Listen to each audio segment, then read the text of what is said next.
राजधानी दिल्ली में बीते कई दिनों से लगातार बारिश हो रही है और जल जमाव भी अलग अलग इलाकों में देखने को मिल रहा है। ऐसे में इसी की वजह से कई सारी मानसून बीमारियां जो है इस समय उपज होती हैं, जो लोगों को लगातार इफेक्ट करती हुई नजर आती हैं।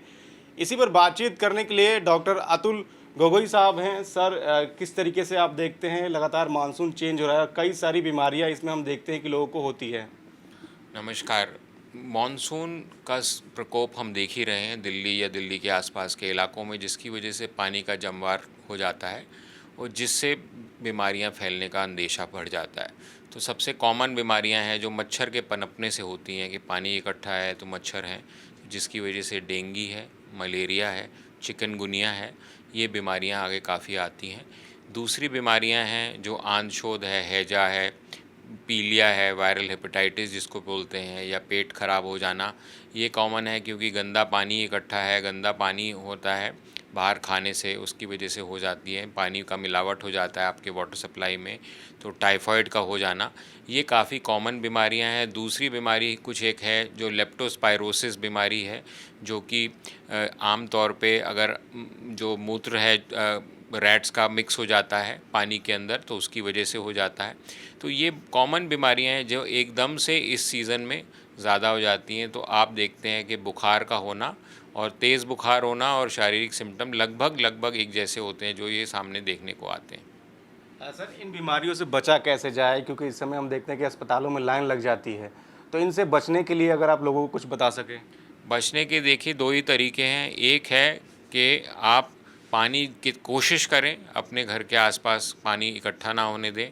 एंटी मॉस्किटो मेजर्स हैं कि भाई साफ़ सफाई रखें, मॉस्किटो रिपेलेंट का इस्तेमाल करें, पूरी बाजू के कपड़े पहनें और ये चीज़ का ध्यान रखें कि साफ़ सफाई रहे। पानी है उबला हुआ है, जो अपना आरओ सिस्टम यूज़ कर रहे हैं या जो भी वाटर सप्लाई है उसको इंश्योर किया जाए कि वो ठीक है।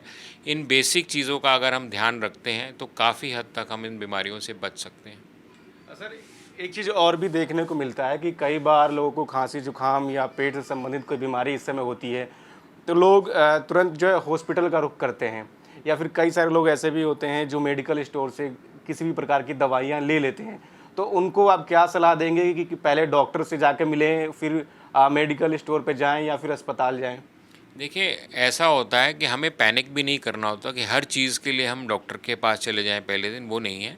बट इस चीज़ का हमें बहुत ध्यान रखना है कि जो लोग बुज़ुर्ग हैं, जो लोग बच्चे हैं, या जिन लोगों को बहुत सारी मेडिकल प्रॉब्लम्स हैं, बहुत सारी दवाएं पहले से ले रहे हैं, उनको ज़्यादा सतर्क रहना है। और वो अपने डॉक्टर, जो बहुत सारी दवा ले रहे हैं, वो नेचुरली किसी डॉक्टर की सलाह से ले रहे होंगे, उनको ज़रूर डॉक्टर से सलाह करनी चाहिए। बाकी जो जनरली हेल्दी लोग हैं वो आई थिंक अपने सिम्टम्स को वॉच करें। सिंपल दवाइयाँ बुखार की, पैरासीटामोल या कोई इस तरह की दवा हम ले सकते हैं, बजाय हमें कोई एलर्जी या और कोई बीमारी नहीं है। और अगर हमारा बुखार उतर नहीं रहा है, बहुत तेज़ बुखार है या सीरियस लक्षण हमें लगते हैं कि खाया नहीं जा रहा, उल्टी है, सर दर्द है, तो ज़रूर डॉक्टर से संपर्क करके ही दवा लें। खुद से दवा या इधर उधर से दवा लेना कई बार ख़तरनाक सिद्ध हो सकता है। जी, बहुत बहुत धन्यवाद सर समय देने के लिए। तो साफ तौर पे क्योंकि मानसून लगातार बदल रहा है, ऐसे में छोटी जो बीमारियां हैं वो लोगों को लगातार जो है ग्रसित कर रही हैं, तो डॉक्टर से सलाह लेकर ही जो है दवाइयों को आप लें, नहीं तो हो सकता है कि और भी ज़्यादा नुकसान आपको झेलना पड़ सकता है। कैमरामैन अनिल के साथ मैं अजीत, नॉर टाइम, पंजाब केसरी, दिल्ली।